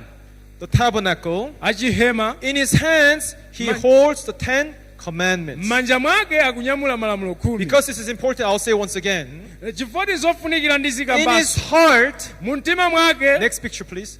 In Veterani. his heart, mu mtima mwake he embraces the vision of the tabernacle. akuona wanyamula But in masomphenya his hands, achihema. Koma he manja mwake, holds the 2 stone tablets of the 10 commandments. manja mwake wanyamula magome a miyala a malamulo 10. Understand? Tikumvetsetsa. In his heart, he possesses what? Mu mtima mwake muli chani?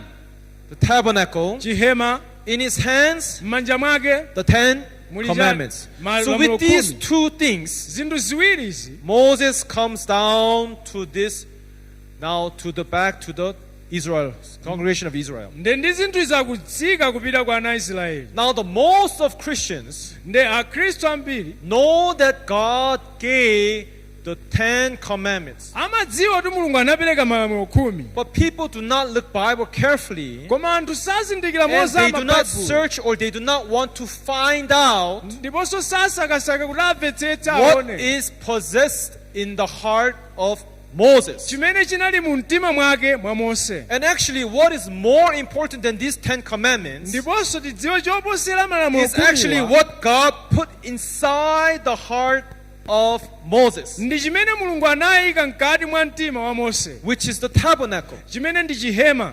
If you see carefully, Mukaona mosamalitsa, let me just explain to you the volume. ndingofotokozerani pang'ono. From, if you want to go in home and read this, you can read Mukafuna it. muwerenge izi From chapter 25, kuyambira chapter 45, 26, 27, 27, 28, 28, 29, 29, 30, 30, 31, 31, up to chapter 31, verse 17, kwefika 31 verse 17, God only speak about the tabernacle. mulungu akungolankhula za chihema. Understand? And then Tikumvetsetsa. if you go to chapter 31, Exodus chapter 31, verse 18, Mukapita 31 verse 18, Bible says very short. akukamba mo chidule kwambiri. And then he also gave the 2 tablets of stone, Ndipo mulungu anaperekanso written magoma with the awiri finger of amiyala. God. Ndiku- Written with the finger of God.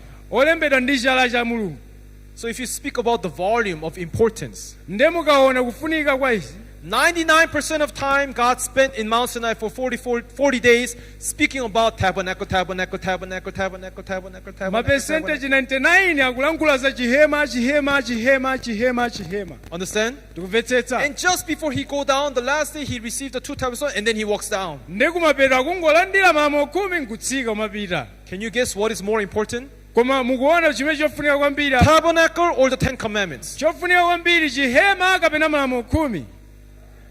Yes, the system about the tabernacle, Nkhani ya chihema, the function about the tabernacle, ntchito yake ya the chihema, authorities about the tabernacle, mphamvu yake wa the chihema, meanings about the tabernacle. kufunikira kwake kwa chihema. God explained everything to Moses. Mulungu wafotokoza chilichonse kwa Mose. What is more important? Chofunikira kwambiri ndi chani? Tabernacle or 10 commandments? Chihema kapena malamulo 10? Yes, we can say tabernacle. Apa tikhozotero kuti chihema. But if I ask people, how are you saved? Koma I ndikafunika know the will of God. ndimadziwa chifuniro cha Mulungu. Where are the hearts of people resting upon? Koma miyoyo ya anthu ikukhazikika pa chani? Tabernacle or 10 commandments? Kodi pa chihema kapena malamulo 10? Most people focus to the 10 commandments. Anthu ambiri akukhazikika pa malamulo 10. That's why it is very sad. Ndi chifukwa chake nzomvetsa chisoni. Like I say, devil has deceived the hearts of people, Nde Satana wanyenga miyoyo ya made anthu. you to focus upon the 10 commandments, Kupangitsa anthu kuganiza so kwambiri pa that you malamulo. cannot learn, Kuti asaphunzire. so that you cannot see, Kuti musaone. so that you cannot discover Kuti musazindikire about the meaning about the tabernacle. tanthauzo la chihema. That is why it's so sad. Ndi chifukwa chake ndizomvetsa chisoni. You understand? Tikumvetsetsa. But everyone, if you read carefully, if you understand the heart of God, Koma mosamalitsa mukamvetsetsa mtima wa what Mulungu. we have to really focus on to Chimene tikuyenera kuyikapo maso athu is kwambiri. not the 10 commandments. Si malamulo 10. It's this tabernacle. Ndi chihema ichichi. Amen? Amen. Amen? Amen. Do you agree with us? Tili limodzi. Everyone, that's why Ndi chifukwa chake. Moses brought this tabernacle in his heart. Nde Mose akutenga chihema mu mtima mwake. And then from chapter 32, 33 and on forth until chapter 40, Mpaka na chapter 40 akufotokoza izi. almost 99% of the Bible speaks about how the tabernacle was actually built on this earth. Pafupifupi 99% ya nkhanizi akufotokoza za Of chihema. course, it's not the real tabernacle, it's just a copy of the tabernacle from heavens. Ngakhale china chithunzithunzi chabe cha chihema wakumwamba. Next picture, please. So if you see, go up. This is now, we call this earthly tabernacle, earth tabernacle. Nde mukaona ndi chihema cha pa dziko lapansi. This was built by who? Chinamangidwa ndi ndani? During time of Moses. Nthawi ya Mose. Understand? But Tumvetsetsa. most people don't talk about this. Koma anthu ambiri They sakamba talk za about the izi. law of Moses, Amangokamba za lamulo, but they don't talk about the tabernacle. koma sakamba za chihema. But now everyone, ndiye mukaona why this tabernacle is important to us. ndifaa chani chihema ndichofunikira. Because inside this tabernacle, chifukwa mkati mwa chihema God has made a system mulungu wapanga ndondomeko how to wash away sin. mmene angayeretsere Now, we tchimo. will not go too much in detail because of time. sitilowa kwambiri ifa cha But nthawi. if you see carefully, kwa mukaona next mosamalitsa picture ina there are people who are clothed with white cloth, white garments. pali anthu amene avala zovala zoyera. Who are they? ndi ndani amenewa? They are the people who are called the priest. amenewa ndi ansembe. Now, only people who are authorized to work inside the tabernacle is who? amene asankhidwa kuti azigwira ntchito mu chihema ndi ndani? Only the priests are authorized to work inside the tabernacle. ndi ansembe okha amene akulolezedwa kuti akhoza kugwira ntchito mkati mwa No chihema. one else can. osati wina Now, aliyense. if you're not a priest, but if you go inside the tabernacle, ngati ndinu sinu wansembe God said, mukulowa I will chihema, strike you. ndi baibulo nena kuti And kill you. akukuphani. Understand? kumvetsetsa. And even among the priests, if you do not follow God's order, ngakhalenso ndi wansembe koma there are a lot of sutsatira priests who died inside this tabernacle wansembe amafa mkati mwa because they did not chihema. follow the right procedure that God has pointed out. chifukwa choti sakutsatira ndondomeko imene mulungu adayika. You see how important the priest is? mukuona kufunikira kwa wansembe. Understand? kumvetsetsa. So, those who want to go inside this tabernacle, anthu amene afuna alowe mkati mwa you chihema have to be appointed by who? mukuyenera musankhidwe ndi ndani? Appointed by God. musankhidwe ndi Now mulungu. that is what we are reading in Hebrews chapter 5. ndi chimene tikuona ku Hebrew chapter 5. And it is only these priests ndipo ndi wansembe yekha who can offer gifts amene akupereka and mitulo offer sacrifice for sins. komanso nsembe za machimo. Understand? tikumvetsetsa. These are the people. Now, these are the lawyers. ndi amenewa ndi maloya. We are sinners who have committed crime. ife ndi anthu amene tachita mlandu. The priest is like the lawyers who fight for us for our right, our not guilt, for our innocence. ndi wansembe ali ngati loya amene akutiyankhulira mlandu. So even in Malawi, in the court, ndi ngakhale ku Malawi kuli makoti awa. whether it's regional kaya ndi apa or whether it's a regional, high or whether it's a Supreme Court, kaya ndi makoti akuluakulu. one who is convicted cannot speak for himself, cannot fight for himself, cannot do any. You have no authority in court. ndi wolakwa sakuyankhula yekha sangapange kena kalikonse mu koti imenemo. Everyone, we ifeyo are just sinners before ife God. ndi ochimwa chabe pamaso pa mulungu. We are not the priest. ife si ansembe. We are not the tabernacle itself. ifenso si chihema. We are not the high priest. si ifenso ansembe What I'm wamkulu. trying to explain to you today chomwe ndikutanthauza lero is that lino we have no authority. ifeyo tilibe ulamuliro. You understand? tikumvetsetsa. We have no authority by ourselves ife tilibe ulamuliro pa ife to tokha wash away even our own sins. kuchotsa ngakhale machimo a ife eni. You understand? tikumvetsetsa. Do you understand, everyone? mukumvetsetsa aliyense. So only ones who can work there is only the priest. Next. amene akugwira ntchito ndi wansembe yekha mmenemo. Now, just briefly, ndi mongofotokoza the one pang'ono. who is in blue cloth is the one who is a common person who have sinned. amene ali wavala ya bluyo ndi amene wachita tchimo. He must bring a sin offering, akuyenera abweretse nsembe ya and uchimo. he must lay his hands to transfer the sin. ndipo ayenera kusanjika dzanja lake In kutenga front of the tchimo high kupita priest. kwinako. pamaso pa wansembe. And then after he becomes free from the sin, ndi pamene wapereka Next tchimo thing- lake chachiwiri china. wage of sin is death, so the priest must kill the sin offering. mphotho ya tchimo ndi imfa ndi akuyenera aphe nsembeyi. And he must take the blood ndi akuyenera atenge mwazi. and he must paste it upon the horns of the altar. ndi apake pa nyanga za pa guwa Now, I lansembe. know you don't know what all this means, ndiudziwa simudziwa kuti nyangazi ndi but I'm chani. just telling you the system. koma ano ndikufotokozerani ndondomeko. Okay?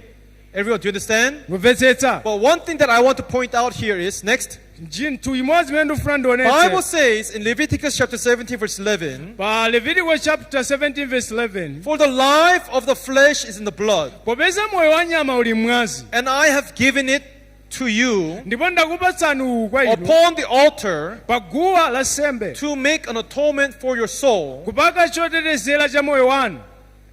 Everyone, let's read from 4. Let's read all together. Ready? The last line. Ready? tiye tiwerenge mbale omalizayo. Begin. tiyambe For it is the blood that makes atonement for the soul. Now, I just want to point this one thing out to you. nde azikamba chinthu chimodzi. Today, many people say, Anthu ambiri I know the will of God. ndimadziwa chifuniro cha Is to Mulungu pray for forgiveness, ndipempera trying to chikhulupiriro keep the commandments. pakusunga malamulo khumi. And many people will ask me this question. Ndi anthu amafunsafunsa Whenever we preach gospel, Pastor, have you read 1 John chapter 1 verse 9? kodi munawerengako Yohane 1 verse 9? If you say we have no sin, we deceive ourselves. tikanena kuti sitina chimwe tidzinyenga But when tokha. we confess our sins, koma ngati muvomereza machimo anu, He's just to forgive us from ali our sins. wolungama kuti atikhululukire machimo We anu. have to confess. tikuyenera So we have to kuvomereza, repent and confess our sins. tikuyenera Confess. kulapa kuvomereza. Everyone, confess has two meanings. Kuvomereza kulinda One tanthauzo is awiri. to proclaim. koyamba ndi kulankhula, Understand? kulengeza. And another meaning is to change what you have been doing wrong and to confess. For example, let's say you have broken this speaker. ndetiyerekeza kuti waphwanya speaker iyi. Understand? So I That's ask, it. who will this speaker? nde waphwanya speaker ndani? Who? ndani. Now, one of you, nde umodzi mwa inu. Pastor, I confess. ineyo ndivomereza. Sorry, I was pushing, but I pushed it and then it fell off and it fell on the ground. ndimadutsa nde ndinachikhudza kena nkugwa ndikuphwanya. Revealing your heart is confession. kuonetsera mtima wako nde And that's kuvomereza. the end of it. pamapeto pake pamenepa basi. Understand? tikumvetsetsa. Understand? tikumvetsetsa. But everyone, Bible does not say that confession has the power to wash your sin away. koma baibulo sunena kuti kuvomereza nde ili mphamvu yochotsa tchimo. Everyone, in 1 John, it has explained partially. nde 1 Yohane Confess is one of the ngotoza steps. ndi ndondomeko mwa imodzi. But in speaking in one word, koma molankhula mfundo imodzi, what makes the atonement for your soul? kodi chimene chimapanga chotetezera moyo wanu ndi It chani? is the blood that makes the atonement for your soul. ndi mwazi umene wapanga chotetezera cha moyo wako. So if you confess 100,000 times, million times, ngati uvomereza kwa nthawi yambiri without the blood, wopanda mwazi, do you think that confession will make you to become righteous? kodi muganizo ndi kuvomereza umene kumukhala olungama? No. ayi. Next. tiye tione. Even in the New Testament, ngakhalenso mchipangano chatsopano, according to the law, malingana ndi lamulo, almost all things are purified with blood. zitsalapa zinthu pang'ono And zoseretsera ndi mwazi. without shedding of blood, popanda kukhetsa mwazi there is no remission. palibe kumasuka. Now, do you have this blood in your salvation? nde pakuyenera pakhale mwazi mu Do you have chipulumutso. the tabernacle? payenera pakhale Do you chihema, have the high priest? pakhale wansembe Do you wamkulu, have this blood? pakhale mwazi. This is clearly in the system. izitu zili mu ndondomeko yake. According to the law of God, malingana ndi lamulo la into Mulungu, washing away sin. ngani yochotsa uchimo. But many people don't know. nde Or anthu ambiri They sadziwa have kuti vague- mwazi. when you hear this, yeah, I heard something, but it's not clear.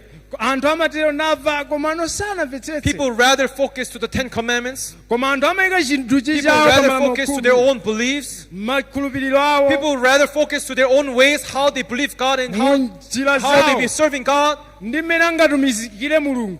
Everyone, we must know Bible correctly. koma ife tikuyenera kudziwa baibulo Now, because of mwachindunji. time, chifukwa cha nthawi I cannot go further. silingapitilire. But one thing that I want to point out to you koma chinthu chimodzi chimene ndikufuna ndionetse, is that there is a priest that is appointed by God. pali wansembe amene wasankhidwa Hebrews ndi chapter Mulungu. 5, verse 2. Ahebreyu chapter 5 verse yake ya 2.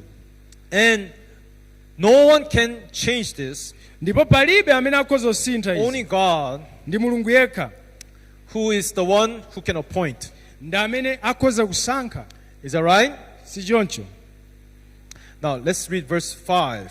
Tiyeni tiwerenge verse 5. So also, koteronso Christ Khristu did not glorify himself to become the high priest, sanadzilemekeze yekha ayesedwe mkulu wa nsembe, but komatu it was he who said to him, iye amene analankhula kwa iye, "You are my son, today I have begotten you." mwana wanga ndiwe, lero ine ndakubala Everyone, iwe. today Lero God has appointed who Mulungu asankha ndani as the high priest? ngati wansembe wamkulu? Jesus. Yesu. Understand? Kumvetsetsa? Jesus. Yesu. So don't come out to God with your own efforts. nde musapite pamaso pa You mulungu cannot come out to God with your own prayers. ndi mapemphero anu. Faith comes from hearing. Chikhulupiriro chimadza ndi mbiri. Hearing the word of God. Mbiri yakumva mawu a mulungu. Before you go out to God, Musanapite kwa I mulungu. want you to learn this. Ndikufuna muphunzire I ichi. want you to hear this word Ndikufuna mumvetsere mawu awa. about the tabernacle, Chihema, about the high priest, wansembe wamkulu. about Jesus Christ. How does he become the high priest for Yesu us? Khristu mmene anabwerera kukhala wansembe wamkulu. Without hearing these words, Popanda kumvetsera mawu awa. it is impossible for you to have faith. Ndi zosatheka kuti inu mukhale ndi You chikhulupiriro. shall know the truth. Mudzazindikira choonadi. Truth shall set you free. Ndipo choonadi chidzakumasula. Bible says you have to know. Baibulo kuti mukuyenera If you do not kudziwa. know this, Ngati simukudziwa it is izi, impossible for you to be free. ndi zosatheka kuti mumasuke. So therefore, Choncho as we go on, pamene we're tikupitirira, going to share the word about the tabernacle pamene tikuphunzira za chihema and about the high priest komanso wansembe and how wamkulu Jesus Christ has become the high priest ndi for mmene us. Yesu Khristu anakhalira wansembe One thing that we wamkulu. must remember from here today, Nde tikuyenera kukumbukira ichi lero. God appointed the high priest for us. Mulungu anasankha wansembe wamkulu. And he is the one who offers gift and offering for sin. Ndiyeyo amene akupereka mitulo komanso sembe ya uchimo. Is that right? Tikumvetsetsa. You cannot offer yourself anything for God. Simungapereke china chilichonse panokha kwa Mulungu. For your sin especially, Pa tchimo makamaka. only the appointed high priest can work in washing away the sins. Wosankhidwa yekhayo wansembe wamkulu ndi amene akhoza kuchotsa tchimo You understand, lanu. everyone? Tikumvetsetsa. So put down the thoughts, the ideas that I can do something. Siyani pansi njira zanu maganizo onse And oti as mukhoza we kuchita go kanthu. on and listen to the word carefully, Ndikumvetsera mawu a Mulungu mosamalitsa. let us discover, Tiyeni tiulondole and after we have heard, zimene tamva, and after we know, titatha kuzindikira, let us put the faith in the right place. tiyeni tiyike chikhulupiriro chathu malo oyenerera. That is what I want to explain to you Ndi today. zimene ndikufuna ndilankhule nanu. Do you understand? Tikumvetsetsa wina aliyense. So if this is new to you, Ngati izi zatsopano kwa inu, I hope as we go on ndikukhulupirira pamene tipitirire. next week and on for a few weeks, I hope that we can tackle this part of the story. Mawiki ena amene akubwera tikhala Surely tikumvetsetsa. God's grace and blessings upon you to those who hear this. Chisomo cha Mulungu ndi dalitso zikhale pa inu amene On mukumva. today, up to here, I'll speak. Let's Kufikira pray. pano tipemphere. Let's close our eyes and pray. Tiyeni tipemphere. Father God, thank you for giving us this time. Ambuye zikomo chifukwa tipatsa nthawi ino. And thank you for guiding us through the word. Zikomo chifukwa titsogolera mawu anu. We have heard that we cannot do anything in washing away sin. Tamva kuti sitingachite chilichonse poyeretsa tchimo Let lathu. us not be deceived anymore. Ndipo tisanyengedwenso. Lord, may you have mercy upon us. Mutipatse chisomo chanu So meya. as we go on, as you reveal the truth to us, Pamene muonetsera choonadi chanu kwa ife. we pray that you may guide each and every one who hear this Ndikupemphera kuti mutsogolere aliyense kumva to izi. know and put the trust and faith upon the truth. Kuzindikira ndi kuyika chidaliro pa choonadi. We believe that surely people who hear this will come into the true salvation of God. Tikukhulupirira kuti Mulungu wangu anafutifikire chipulumutso Thank you for choona giving chanu. us this time. Zikomo chifukwa tipatsa nthawi ino. We put all things into your hands. Tiputa zonse May your m'manja grace mwanu. and mercy be upon everyone's head here today, Chisomo chanu ndi fundo chanu chikhale pa and aliyense lero and lino. to all those people who are watching us through GBS. Ndi onse amene akutionera pa GPS. We thank you. We Tikuyamikani. pray this all in the name of Jesus Christ. Tipemphera zonsezi m'dzina la Yesu Khristu. Amen. Amen. Thank you. At this time, I would like to invite our praise team to come out. And as we sing one song,